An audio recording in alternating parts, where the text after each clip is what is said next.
my advice would be to anyone who's kind of facing similar issues is to seek out help and like look for the conversations with people who you feel are a little bit ahead of you in whatever way. It can be a coach, a mentor, just a friend who you really look up to, and check in and say, hey, how are you doing?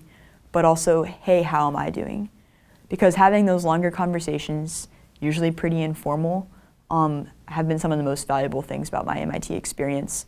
Kind of learning that other people are seeing value in me that I didn't even see in myself.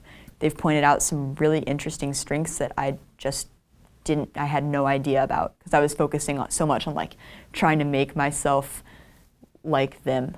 When in reality, maybe at some points they were trying to make themselves like me, and we were both learning a lot from each other, but really getting out there and like clearing the air has kind of helped me see my strengths and myself through a different lens.